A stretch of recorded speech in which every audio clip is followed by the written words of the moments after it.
So I'm Cynthia, and I am the host of the reality series CPS Horror Stories, and I'm in the state of California, and I've had an open CPS case, so I have personal experience with the destruction of CPS. So today I have Shelli with me. So Shelli, go ahead and introduce yourself. Hi, I'm Shelli. I have a very strange DCF story. It's like one of those stories that you wouldn't believe unless you saw proof type thing, but that's what I do now is I tell my story and prove it. So it pretty much started, I got taken from my dad as a kid, and then the judge who took me from my dad and DCF decided to take my daughter from me based on just something my father said. He said I was on drugs, didn't give me a drug test, nothing, and then gave her to my father when I was taken from him for abuse to begin with. And I still don't have that daughter to this day. I'm still fighting for her, but now she's in a guardianship. So during that case, my father began dating my DCF worker, and she was out of Hyannis, Massachusetts, and he's a very abusive person. So when he pulled the same stuff with her, she ended up leaving him. Now she's on our side, so DCF's now going after her. But during that whole thing, it was an absolute living hell. Never got a drug test. Just was accused of things constantly. It ended up, leading to my middle daughter also being taken because I fell asleep breastfeeding the day I had her. So, you can ask whatever you want to ask. There's so much to it that I could probably take up 3 days. Okay, well, let's pause and let's kind of slow down and ease into it so then we can have a complete picture. So where are you located? In Massachusetts. Okay, and how many children do you have? I have 3. Okay, and did you say that CPS was in your life when you were a child? Yes, it took me, I think it was 8 years to get them to come to my house and investigate my father for domestic abuse and for physical abuse to me and my mother. And when they finally did, I was 17, and then they took me. Okay, let's start there. So if you don't mind, how old are you right now? 30. 30, okay. So would that be okay if we started when you were a child? Yeah, of course. Okay. It started pretty much, my little brothers were born when I was 9, and they were multiply disabled, and my father, I don't think, could take it, and he began drinking, and it started from there. And he's a really prominent business owner down here, so he has lots of money and lots of say-so, especially in the courts. And I'm sorry. Oh, no, go ahead. Pause you. So you said your brothers, are they twins?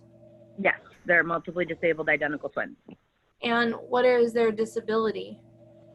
They have a rare chromosome deletion called 18q minus, and it's when part of the chromosome breaks off and they lose all the abilities in that chromosome. So they have low muscle tone, they have trouble walking, they've both had spine surgeries, all sorts of stuff. Wow. Kidney surgery, yeah. So quite a bit of stress. Yes. Lots. Okay. And you said your dad couldn't take it, so did he leave? No, he just became really abusive and drank a lot. And then when I would call DCF, they would show up to my house. Finally, after, 7 or 8 years, they started showing up to my house, and they started just making reports saying that I was a spoiled brat. I lied, but how would I get concussions and go to school like that? And, it was just awful. And they wouldn't help me with anything. They just put me in DCF. I owned my own car at that point because I had dropped out of school, and I couldn't handle it between home and school. It just wasn't happening. So I remember they took my car away. I was in a basement in this lady's house, literally. We got peanut butter and jelly, ramen noodles. We got juice that you could mix and put in a pitcher, and that was it. And there was cameras all around the outside, and that was where I had to go. And I remember I had a roommate, and okay, hold on. Let's talk about the abuse. What was going on? With my dad, it was physical abuse. It wasn't like, he never close fist punched me in the face, but, he'd backhand us. He threw my mom down the stairs. He smashed a bottle over my head. He did lots of crazy things, and then would just get away with it under the guise of, he had cop friends, or he had friends that, did anything. I'm sure I'm going to get sued for saying any of this. So at this point, I don't even care, because the truth needs to be out there, and I've done everything I could to get it out there. So. So how were you reporting this? I was calling, it was DSS at the time, Department of Social Services. So, and then I called the cops a couple times. Okay. And did you ever report it to like mandated reporters, like at school, Yeah. teachers? Mhm. And My therapist at school, like the school counselor, my regular therapist, they stuck me in therapy because they, my dad did, saying I was a liar and this, that, and the third. So, yeah, it was actually, I got sent to a boot camp in Oregon for 3 months because I wow. ran away from this. Yeah. Now, how was So, your mom in all of this? Was she also trying to report it? yes, and it was more that she was so afraid of my father. I mean, back then I didn't understand. Now I do. She did everything she could with what she had. And he's a very powerful, resourceful man. And when you are married to someone for a very long time and you pretty much are the same identity as them, I know how hard it is to get away from that. So, I mean, I don't blame her for things because she was being tortured basically by him too, mentally mostly, and physically. Right. Yeah. When you try to report it and get help and it ends up creating more of a consequence for you, it becomes hopeless and easier to stay in it and not say anything than I got get the psych. backlash. Yep. They sent me psych wards as a kid, everything, because they kept saying I was lying. But no one would just listen to the kid. Right. So. Yeah. They apparently the voice isn't loud enough. Right. So, okay, when CPS finally did show up, let's talk about that day.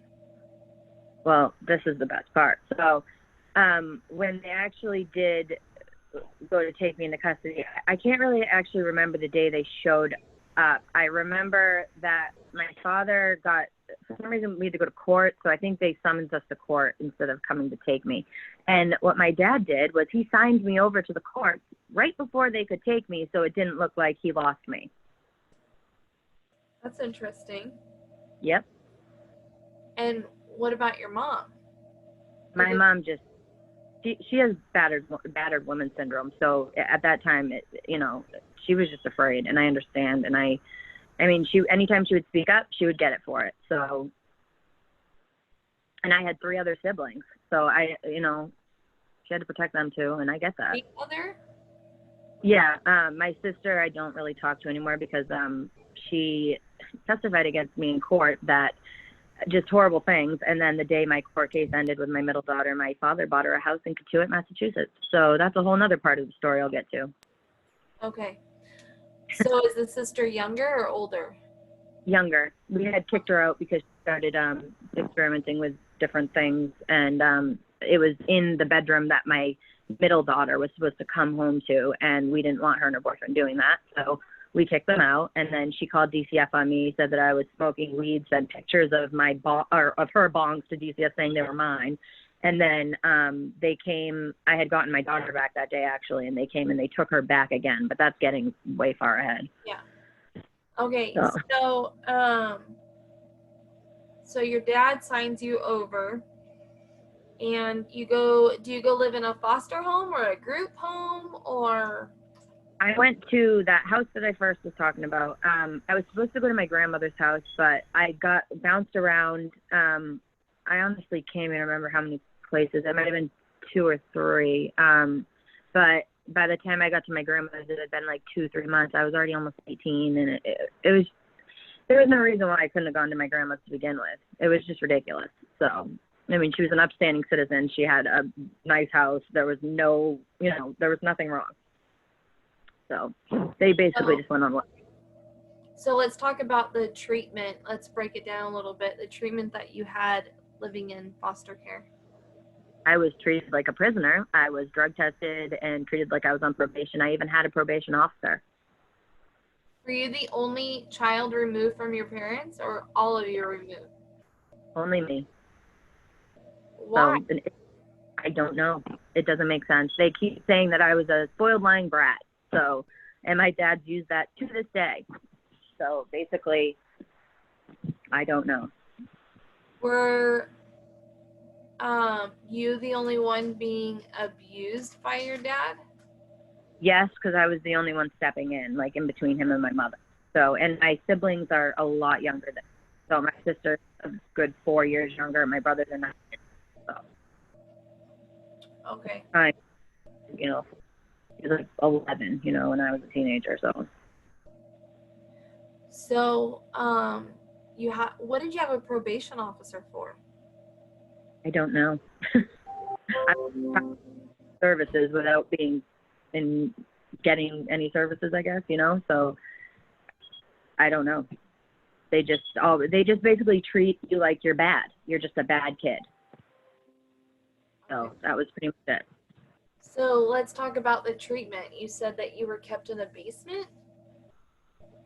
Yeah, one of the houses it's not like they kept us in a basement, like, that, but it was though. Like, we walked into the house and we were told, all right, go downstairs, that's where your room is. There was 2 rooms downstairs, and all we could do is, stay in that little area, and we had ramen noodles and a pitcher of water and stuff and peanut butter and jelly. It was like the bare minimum. Meanwhile, the parents were upstairs eating lobster, and there was other kids, and it was really screwed up. It's like, someone's hungry and you're eating chocolate right in front of them, and, that type of thing. It wasn't okay. And I was in hair school at the time, because I dropped out of high school, so. Wow, so, okay, that was going to be my next question, was about school. So you did not complete high school? No, I went to hairdressing school after I got my GED, and then I started college 2 years ago. Okay. And did you complete your cosmetology schooling? Yeah. I've been a cosmetologist for almost 13 years now, so. That's awesome. I do hair too. And I can tell you have nice hair. Okay, so how long did you stay at that home for? God. Honestly, I don't even remember. I think maybe a month, something like that. I went to my grandmother's.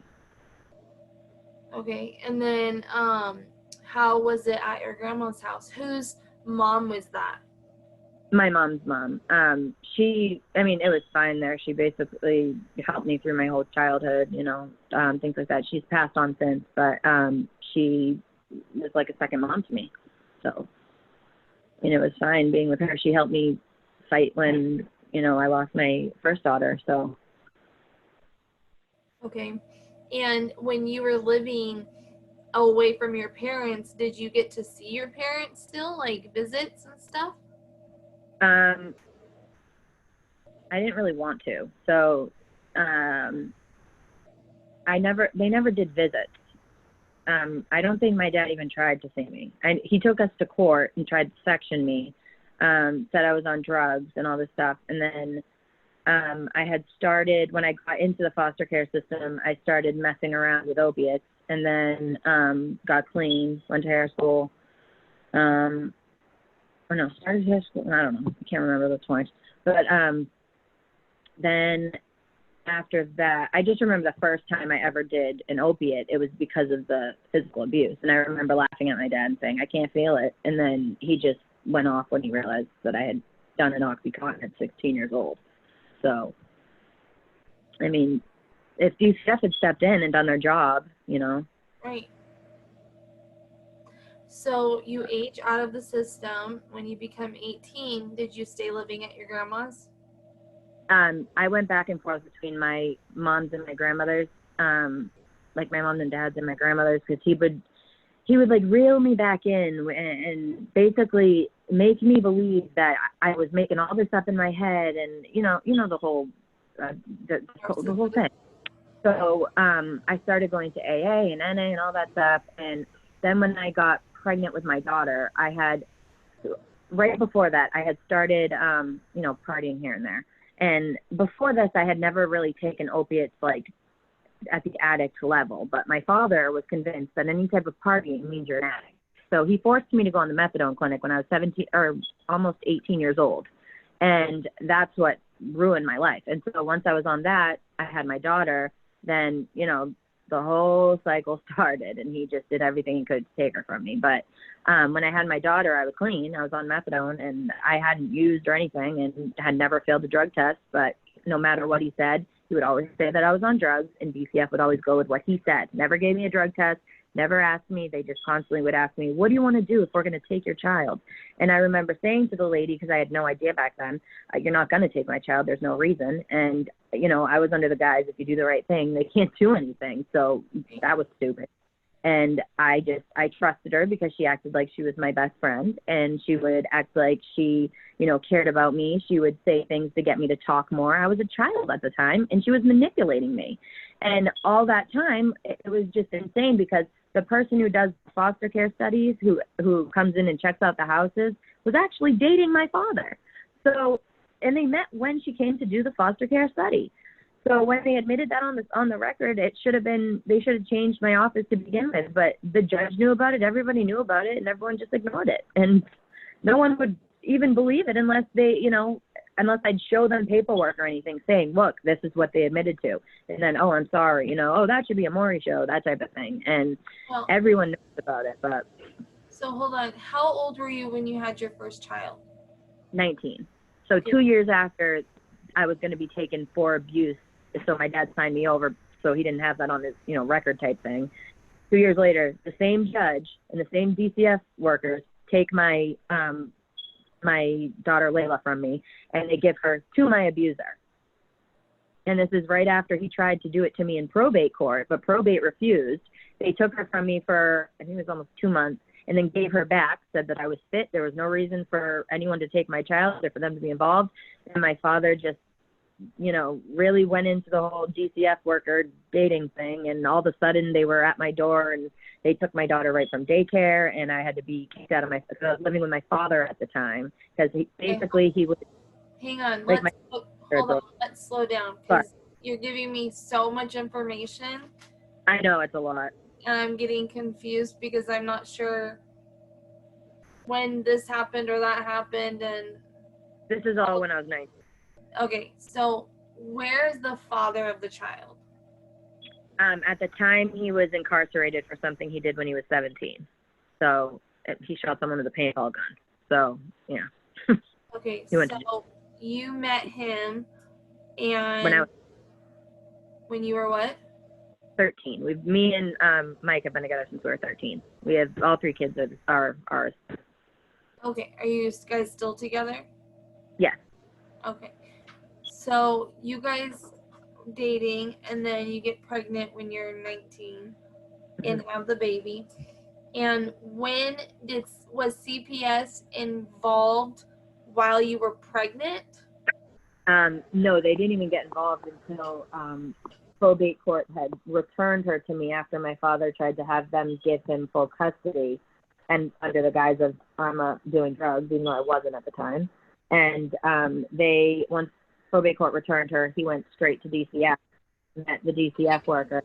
What do you mean probate court? Probate court, because in Massachusetts, juvenile court works with DCF. Probate court is like just the family. So if you want to go get custody with your ex or something, you have to go to probate. But if DCF takes your kid, they do the care and protection under juvenile. So they went to probate, or my dad went to probate, tried to get my kid permanently. They wouldn't do that. Why did he try to get your kid?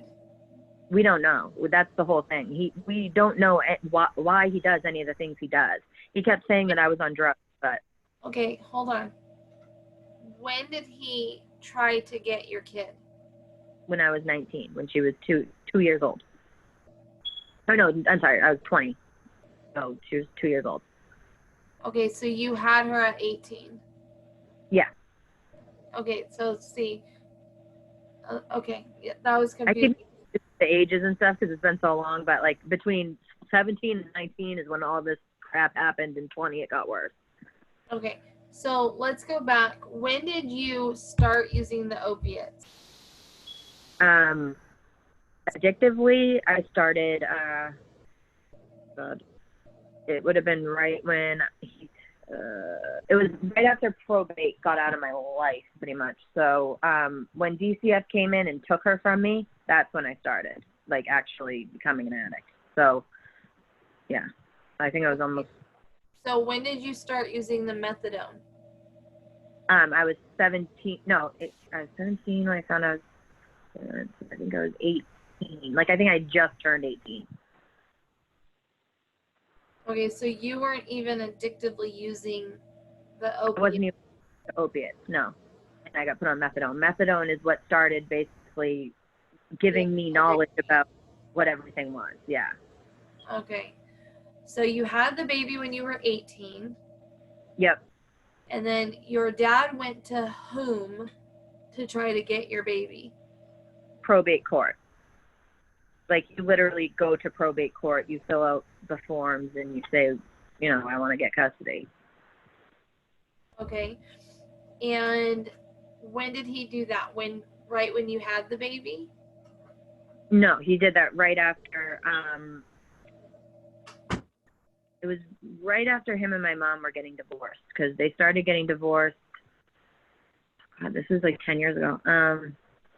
They broke up and got back together so many times that I honestly can't even remember. But I just remember they got into an argument, and then, you know, she basically had to do what he said, and he went to probate. And a lot of this had, I actually remember now. So it started because I wanted to get the baby out away from him because he attacked my mother. So I was going to my friend Michelle's house, and since I grabbed the baby and tried to leave, he called the cops on me. I never forgot about this.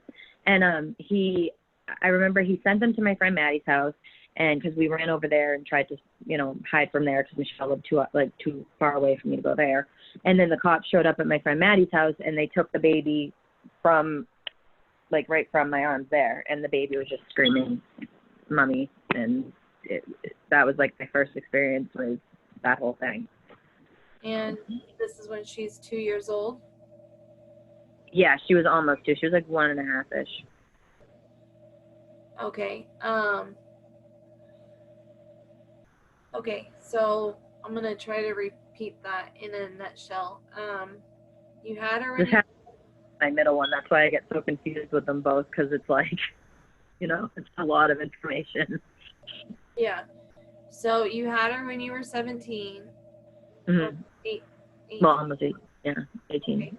Mom and dad are in and out of relationship. Dad goes to court to try to get custody, and then they show up at your house and take the baby. Yeah. They took, well, no, not at my house. They showed up to, I had left with the baby, went to my friend Maddie's house, and they showed up at her house and took her from my arms. So that was when that happened. And then when I got her back from the probate judge returned her to me after I proved it took like 30 days. I proved I was doing the right thing. He returned her to me. And then when he had returned her to me, it was like something snapped inside of him and inside my father. And he just, I don't know, when he was so mad. And then he just called DCF. And then one day he had me move in with him in between that. That was the weird part. Convinced me to move in with him because me and my mom were fighting about something stupid because I was, you know, young mom type deal. And when I moved in with him, I was there a couple months. And he's the one who made me go on methadone to begin with, but didn't want to wait for me to taper off like the doctors recommended. He thought I should just stop right then and there. And since I wouldn't, he went, and I think this is why he did it. One day I didn't bleach the floors, and my friend Maddie, again, was with me. And because I didn't bleach the floors, he must have gotten really mad because he was calling DCF in the meantime and telling them if I had a messy room or like stupid things. And it was just, they're not babysitters. They're meant to help protect kids. And they don't even do that. Where were you living? With my dad. That's when he convinced me to move in with him. So, okay, hold on. Let's go back. So in the month that the baby was not living with you, where was she living? With my mom and dad. And then another time when they broke up, that's what I'm saying, it's confusing. They broke up and he moved out, then they'd break up and he moved out. So when this last time he moved out and I went to live with him is when he got his like place for good. Okay, but during the month that the baby was gone, what are the things that you had to do to prove that you were a fit mom? Well, DCF wasn't involved then. It was just probate. So I didn't really have to do much. I just had to do drug tests. But DCF got involved, gave them back. Okay, so so gave them back. You got the baby back after a month, then your dad convinced you to move in with him. Yep. And then probably after 2 weeks, I remember the argument about not bleaching the floor, and then he must have called then, because then I went down to go pick her up from daycare, and the cops had already been there and took her. And then I went back to his house to, see what was going on. And I wasn't inside. I was handed my stuff, told I couldn't come back, and I was homeless. So. And at that time, your dad was living by himself? He had moved Yeah. out? Yeah, that was when he permanently moved out. Okay. Where did you go when you were left homeless? God, everywhere. I mean, during my addiction, he cut me off completely from her. So being a basically teen mom, I mean, I couldn't handle it. And I've been homeless in Boston. Like, it was awful. And I've literally, I'm sorry? Did he have the authority to cut you off, or was CPS involved at this time? DCFS told him that I had to be kicked out. But did CPS give your dad the authority to do what he did? Yeah, they suggested it. Okay, so when they showed up at the daycare to pick up your daughter, they brought the baby to your dad. Yeah, at the same house I was living in, they just kicked me out of it. Okay, so they kick you out. How far, did they have a warrant or anything like that? Not that I never saw a warrant, never saw anything, never got a 72-hour hearing, nothing. When was your hearing? God, like months later. I mean, I would talk to the DCF person here and there. I was sober for a while before I started getting into stuff. So I moved into a sober house right after that. And then I bounced around after it. Basically felt like they were never giving her back to me type thing. And then he kept letting me have visits, then cutting me off for a while. And then What was the length of time that they had the baby? That my dad had her. He's had her ever since. So I never got her back. I haven't seen her in years. And your dad still has her? Yep. Is that case closed? With DCF, because they had me sign something saying that I was unfit for her and that I didn't want her, basically. And they told me that they're only doing that because I'm getting them out of my life. So if I sign this piece of paper, then my dad can go and sign it right back to me and I'd have full custody back. Basically, they made it sound like it was within minutes. So when I signed it, my dad said, have fun, go to rehab. So, and I wasn't doing drugs at the time. So I went to a sober house, stayed there I think I was there for about 3 or 4 months. And then, I forget what happened. Something happened. I fell asleep, and you have to be there at curfew. I fell asleep in my friend's house, and so I missed the curfew, so I had to leave the sober house. So after that, my dad just cut me off and wouldn't let me have anything to do with her. And then sporadically throughout the years, here and there, he would let me come over. I honestly don't know how long in between or whatnot, because it's been different for, every time, and it's been 10 years, constantly changing. So he's had stay away orders, all sorts of things put on me when I've never even gone on his property without his permission. And DCF just, they got out of my life after that. And then the horrific part begins again when I had my middle daughter, Layla was 5 when I had Stella. So, I was a year and a half clean at the time when I had Stella. So there was no need for them to get involved. But since I was still on methadone because of getting on it previously, because when I had relapsed after the methadone clinic, I had gotten off the clinic, and then I got back on to get clean again. So the second time that I was clean 2 years when I had Stella. And because I was on methadone, Stella had to detox in the hospital. But also during that time, they had put neglect charges on me for being on methadone, even though the doctors had told me if I get off of methadone during my pregnancy, she'll die. So basically, you're damned if you do, you're damned if you don't. And during that time, I had fallen asleep for oh, go ahead. Hold on, because I'm getting confused. So your dad has the older daughter. What is her name? Layla. Okay. And you didn't go to court until a couple of months, you said? I still have been going to court, but DCF got out of my life when I signed that paper. So then it turned into a guardianship. Right, but let's go back to the beginning. When she was taken, you were kicked out. How soon after she was taken did you go to court for the first hearing? I don't, honestly, that's what I was saying. I honestly don't remember. It was a long time though. I know that. I just would meet with my. Were you given a case plan? They had me sign stuff. I never really was explained anything. I mean, I was really young and naive back then, so I didn't really pay attention to the details. So with my first case, that's my biggest blunder, is I don't really remember the important stuff because I didn't know to pay attention to it.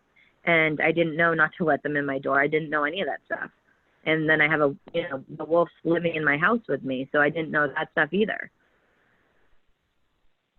Okay, so when you went to court, you said you don't really remember a case plan or anything like that.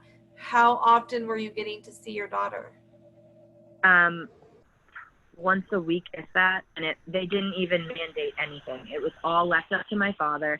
It didn't matter that he had been my abuser. It didn't matter that me being in his presence gave me PTSD. It didn't matter that, people had reported that he abused her. The DCF worker just recently had admitted that she saw him hit her so hard that her face bounced off the floor. And then he went to her house, the DCF worker's house, the next day and tried to convince her that she didn't see what she saw. And that was the DCF worker that he was dating. So she never reported it. 10 years later, she's saying something, and I can't do anything about it now. So I'm still going to court for Layla now, but it's a guardianship, and DCF hasn't been involved since 2011 with her. But, yeah. Okay. How long had when did your dad start dating a social worker? When she came and started the case study. So when she came and started, the initial thing where they come and they check out the foster family, that's when they met. Investigation? Mm-hmm. To be approved to foster? Yes, and he was approved. So how long did they date for? Almost 5 years. Oh, wow. And she stayed on the case the whole time? Yeah, because while they were together, DCF had closed the case and they remained together for a few years after that. So they only closed it because he had full custody. I signed it over, not really knowing what I was signing. So, yeah. I mean, my middle daughter's case, I remember the details too way more because it was more recent. But, Layla's case was just it was more of a manipulation than anything because I didn't know anything. I didn't know any of my rights. Okay. So after Layla, how many years until you had your second daughter? Layla was 5. So I had Stella in 2013. So I want to say DCF was out of my life for I want to say 3 or 4 years. When and why did you start the methadone? Again, the second time, the first time I had started when my dad had made me go on because I found that I was pregnant when I was using just perks, but not addictively. So I didn't even need to go on to begin with. Then the second time what? Pregnant with who? Layla, with the first one. Did you stay on the methadone the whole pregnancy? Yes, and I had drug tests and everything to prove I was doing what I was supposed to be doing. Okay. And then you got off of the methadone? Yeah, I got off it and I became an addict. I've legally died 8 times. I didn't want to live anymore. I had no reason. I'm sorry? When did you become an addict? It basically when I lost my daughter. So the first time he got her for the long period of time. So when DCF came into my life. When DCF came into my life when I had my daughter, I mean. Okay, and you were using what? Opiates? I was using Oxycontin, Percocet. Then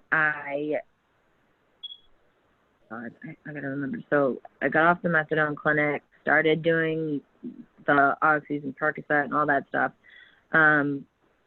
Then I just went through a really hard go at it, and I went into different programs, and I kept wanting to get clean because I knew I didn't want to do drugs, but I just didn't want to live. I didn't want to live without my little girl. So the 8th time that I died, it was like it was just a big wake up call. I was in a coma for 2 weeks. That was 2011, and ever since then, I'd gone to a program right after that. And ever since then, it kind of resonated with me a lot more than it had in the past, being clean, I mean. And then I actually got clean for up until now. It was March 23rd, 2012. So I've been clean ever since then. So when did you move into a sober living home? Oh, God, I did that a few times. The first time was when DCF came to the daycare and took Layla. So, I've been on program. So if we go over that, it'll take forever. You said that you got kicked out because you were late past curfew one time? Yeah, that was the first one I ever went to. That was the first pretty much program I had kind of been to. I didn't really take the rules seriously. I didn't want to be there. I never thought that DCF would come and really remove my kid from me. I always thought that it was just like, like one of those threats that your parents make against you that they're never going to do type thing. So I never really took anything seriously when I was younger. And then with my middle daughter, that's when everything changed because I knew what was what. Right. Okay. So when did you have your second daughter? April 11th, 2013. And at this time, you're back on methadone? Yes. I had been on it for 2 years, it was. So I had 2 years clean at this point. Or maybe it was a year and a half. But I know it was at least a year. So, But you on methadone? Were you getting it legally or illegally? No, I went to the clinic. Like, me and her father went to the clinic. We got clean, all that. So. Is he a user as well? Yeah, well, we both started using. We never used together, really. That was the weird thing. We'd always break up when we'd fall apart, and then when we'd get back together, we'd get clean, and we'd kind of be each other's rocks. So I think that's why we work. And if we had used together a lot or had been running partners, we wouldn't be able to work. And I think that's part of the reason why we're still able to fight, because we both know, what we've been through type deal. We felt it, for so long. So now, when you say that you died 8 times, my heart stopped. I wasn't breathing. Did you end up in the hospital each time? Yeah, like the doctors were the ones that said it. Like my mom and dad were right there. My dad was taking videos of me with tubes down my throat to show for when I woke up, to show the judge so I wouldn't get my daughter back. And my mom's new boyfriend had to basically tell him to get out of the room. So it was, yeah. So when you had your second daughter, were you and the dad living together now? Like, are you in a good state? Yeah, we had our own place. We were doing the right thing. We never thought DCF would even be involved. We were never told that they get called if you're on methadone, if you're prescribed it, doing what you're supposed to be doing the right way, not getting into trouble. But lo and behold, I have the baby, and they show up. So right when they showed up, they instantly just start. Now, you just have a baby. You're hormonal. You don't, you know what I mean? So this is like maybe a day after. They just start laying in on me. And I was emotional, and I didn't want to deal with that right when I had a baby. And it was abusive, basically. And you can't just sit there and point out everything wrong with a person the day they have a baby. Like, it's just. Yeah. It was mean. And the person next to me was the woman in the room next to me was going through the same exact thing, but DCF was never called because her mother and her husband were there the whole time. Mike had to work 24/7, so he could only be there at night. So it almost felt like they just picked on the person that was the weakest or that didn't have the most support. Yeah. And, yeah. I get it. So. And go ahead. Oh, go ahead.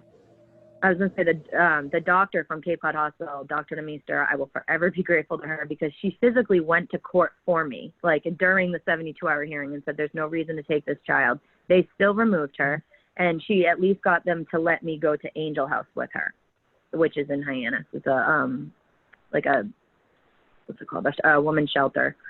So, yeah. Okay, so did they take the baby from the hospital? Yep, and they gave her to my aunt, and then I was allowed to still go there and see her. During Stella's case, I was never not allowed to see her. So basically, when whoever had her in their custody, I was allowed to see her whenever, wherever type thing. And that's why it was so devastating to her when they cut me off. Now, was Dad allowed to see her whenever too? Yeah. Okay. Yep. And he did. I mean, Now, so the foster decided to keep her because they showed up one day at my aunt's house saying that there was a woman closer to us who used to be a coach of mine for a sport. I can't say much about her over this because she already tried to have me thrown in jail multiple times for trying to see my daughter. I'm in the process of appealing her thing where she's not letting me have the court-ordered visits. So I ended up agreeing to letting them place her with her because I kind of knew about her, but I didn't know what I didn't know, I guess. So when they put her with this woman, I was able to see Stella a lot easier because she was right up the street from where I was living as opposed to an hour away at my aunt's house. So we did that for a while until I actually got the bed at Angel House. And when the bed opened up, then I went to Angel House and the baby went with me. So I just had to wait for the bed to open up from the hospital. Like, not in the hospital, from when I left the hospital. How long after she was born till the bed opened up was that?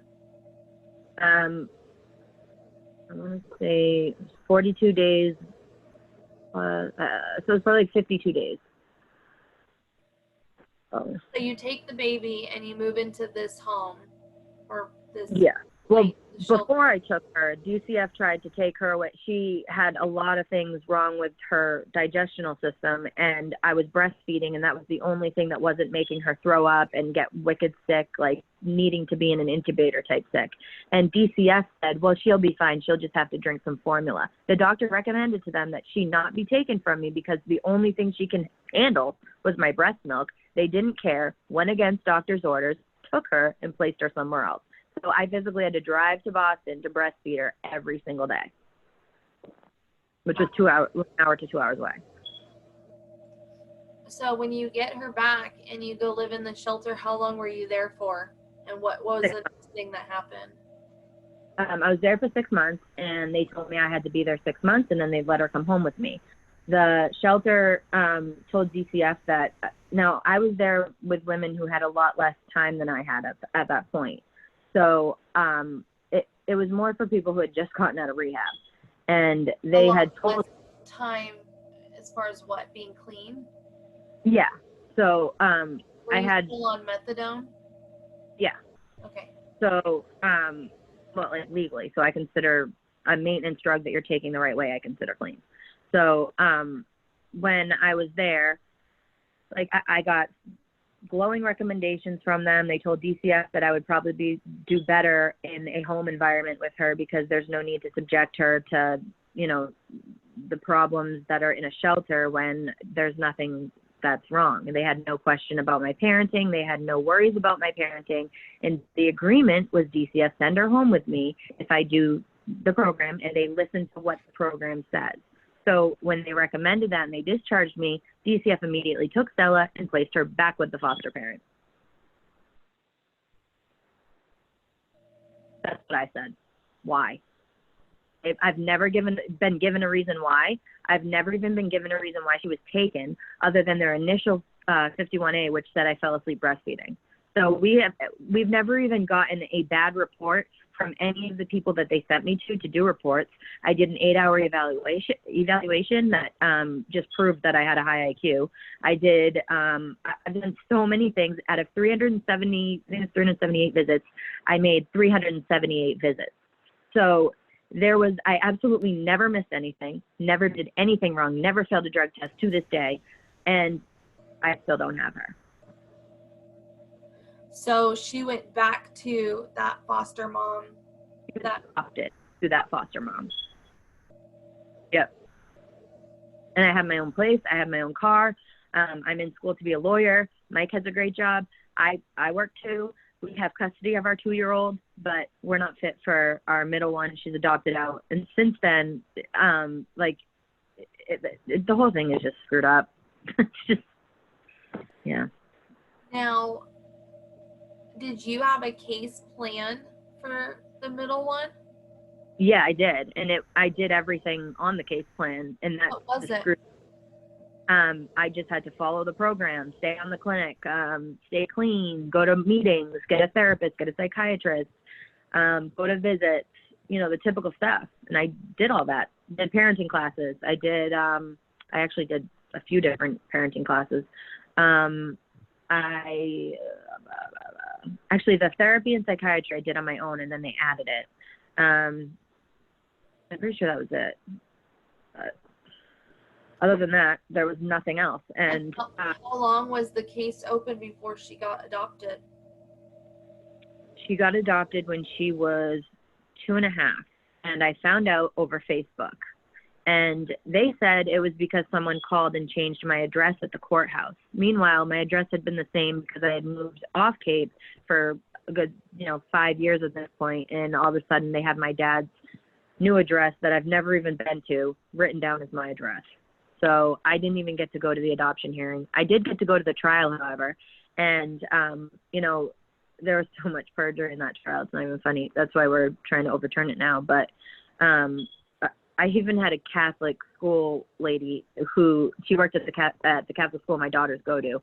She claimed that I went inside the Catholic school and was running through the halls with children there screaming that my father molested me.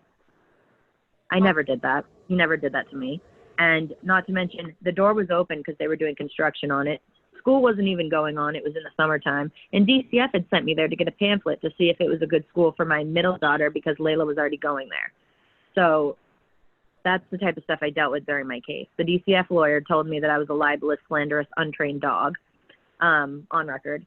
The judge said on record that he would not give me a child back even with a trial, which says that he's biased. That how are you going to say that without any evidence? There's so much that it would take years. When did you have your third child? Freya is now almost 2, so I had her September 25th of last year, or 2 years ago, sorry, 2018. And at that time, had your middle child already been adopted? She got adopted a couple months before that, yeah. Did CPS show up when you had your third one? They did. Multiple times. At the hospital? Yep, they came to the hospital. I was ready for them to just take her, but I thought that's what they were going to do. But I knew my rights. So I made sure that I had people there with me. I made sure that I had everything that I needed that they could possibly even say I've done wrong or tried to do wrong. And they gave me a letter of recommendation this time, which was surprising. But needless to say, it was a completely different office than what was going on in the other office. So. Yeah. Were you on methadone with the third one? No, you've already been off of it. Yeah. So when they showed up, what was their reasoning for showing up? I'm pretty sure my dad called. Now, do you have any visitation rights to your middle daughter? It was supposed to be that I can't say her name, sorry. It was supposed to be that the woman, she let me see, she basically be the custodial parent and I'd still be able to mother my child because I had never been away from Stella a day in her life. I still had visits at least 4 hours a day. That's why this was so cruel. And the judge put a clause in there that said minimum 3 times a year just in case she tried to pull something. So lo and behold, she puts a restraining order on me the day she gets custody, or when the adoption goes through. So I got visits up until last year, and then when I moved from the location I was at, she was making me go to a visitation center and paying $275 every time I wanted to see my child. And after that, I had said to her, like, I can't afford this. This is insane. And it's like there was nothing in the clause that said I had to pay anything. The whole thing was she had told the judge that we were going to basically parent sell it together. And ever since then, she hasn't let me see her. So I'm in the process of taking her back to court to mediate the visitation thing. But in the meantime, I have to wait. But hold on. You had all those visits, and then Yep. they only gave you 3 visits a year? 3 a year. Yes. That's what doesn't make sense. None of this makes sense. That's the whole point of my story. That's why I wanted to tell it. And if anyone wants to, sue me, which I'm sure is going to happen, then that's fine. I have it all in writing and court documents and everything. That paper that you signed for the first one to get her back, they did that to me. And the paper that I ended up signing, that I was told it was to get my kids back, I was going to, was, giving up my parental rights. Yeah, they do that. That's disgusting.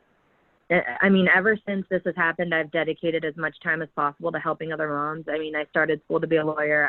I give people advice as much as I can, as much as I know. I mean, I'm not a lawyer yet, so it's not like I can give legal advice. But I pretty much, I do research for people. I don't want anyone to have to go through what I'm going through and to constantly be told that you're not believed about something, or that your story's too crazy, or DCF doesn't take kids that, if you do nothing wrong. I've had so many different people of different professions and everything look at my cases and say, what the hell? Like, there's no instances of neglect in this at all. And that's my point. So between the judge and DCF, well, who's getting paid? So I don't know what to think anymore. And I'm just sick of being shushed, because I've been, I basically have been told that if I go public, I'm going to regret it. And I know what that means, but, now I'm going public. So try to take my kid. I'm doing nothing wrong. So I'm at that point. And my father has not let me or my mother or my family see Layla in 8 years. 8 years. So we're fighting for her now. So I don't understand. He just has her. And he just cut us off. He cut me out of his will, cut me out of his life, cut me out of everything. I think it's because I told on him, basically. I don't know. I don't know why else a father would do that to his daughter. I don't know, I've been told I was 9 years old. He was my best friend, so. And he's by himself? He's raising her by himself? But now my sister hopped on that bandwagon. So she testified in court that I was giving my daughter, I think she said I was giving my daughter drugs or something that was completely absurdly disgusting. So after that, my dad bought her a house in Katuitt. So, he owns the lumber company, so he can do whatever he wants with lumber and houses. And that's how he gets away with what he gets away with. So at this point, I would love for him to learn the truth, but no, it's not going to happen. Hold on. So you cut out for a second. I heard I would love to, and then that was it. No, I would love for the truth to actually come out and for it to be proven and for me to stop being the bad guy, because they didn't just take my daughter's life away, or both of my daughter's lives away. They took my life away, my youngest daughter away from having a sister. Sorry. Now that the DCF worker is actually trying to be on our side because my father was abusive to her too, DCF's going after her. So it's just a never-ending cycle. I literally can't breathe without thinking they're coming.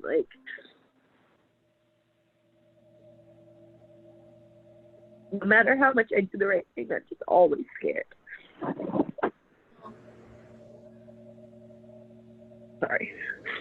I know. You don't apologize. And what's sad is that it doesn't ever go away. And my daughter at visits, she'll come up to me and ask me why I'm just her tummy mummy. and why I don't want to be her real mommy, and why I love my little baby more than her. And when there are signs of abuse, the place did nothing about it.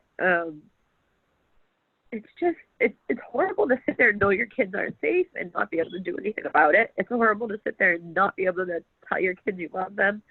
I mean, I can't even call mine on the phone and just say, you know, I love you, I'm still fighting for you. My middle one at a visit had said to me, why do you keep having kids?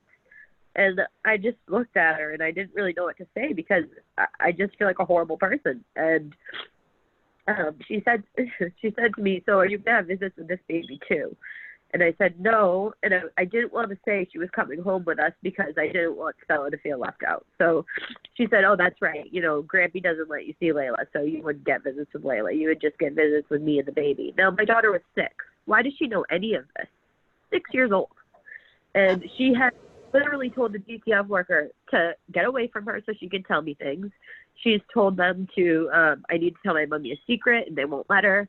There's been so many different occasions where she's tried to get messages to me, and she's just 6 years old at the time, and they won't let it happen. So what are you really hiding? Right. But it's been a really screwed up journey, and it's a story that, you know, I wouldn't even believe if I was told it, but I mean, I have to tell it because it does happen, and it's that crazy. I believe it because I went through it, and it sounds so similar to mine.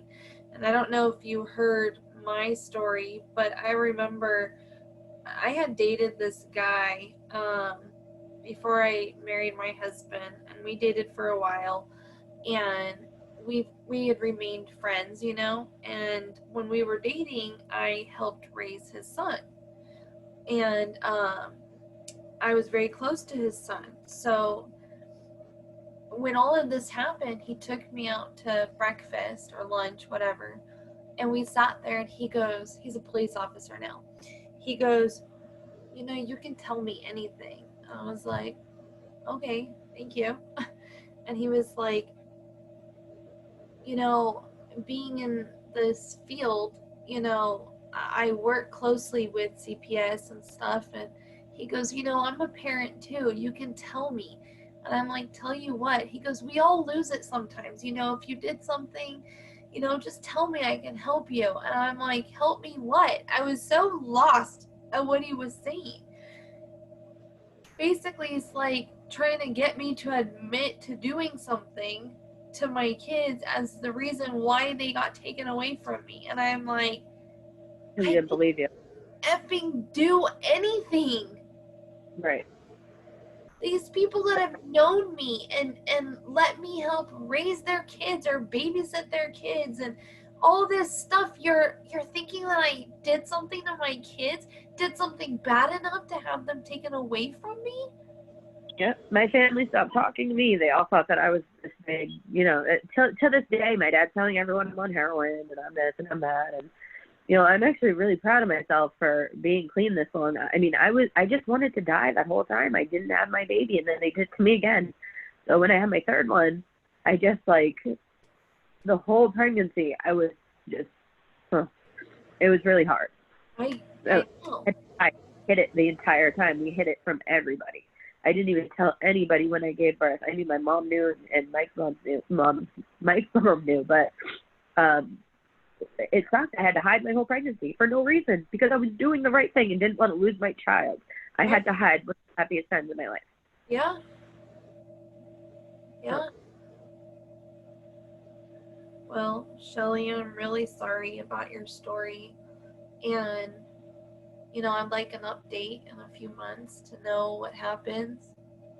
If you could tell the people, parents that are listening, anything, what would it be? Don't let them in your door when they first show up. That's when they get you, because if you let them in the door, they can say they see anything they want to see. And if, you know, they make it hard for you and you're scared, put a sign on your door that says, if you enter this dwelling, you are absolutely agreeing to be recorded. So that way you have proof. Yeah, that's a good idea for a sign. Well, Shelli, again, I thank you, and I hope you have a great day, and I'm so sorry. Thank you. I was everywhere. It's been a long time coming that I needed to tell this, so it's, you know, but I'm sure I'll be getting lots of messages. Yeah, you will. Thank you very much for having me. I appreciate it. And I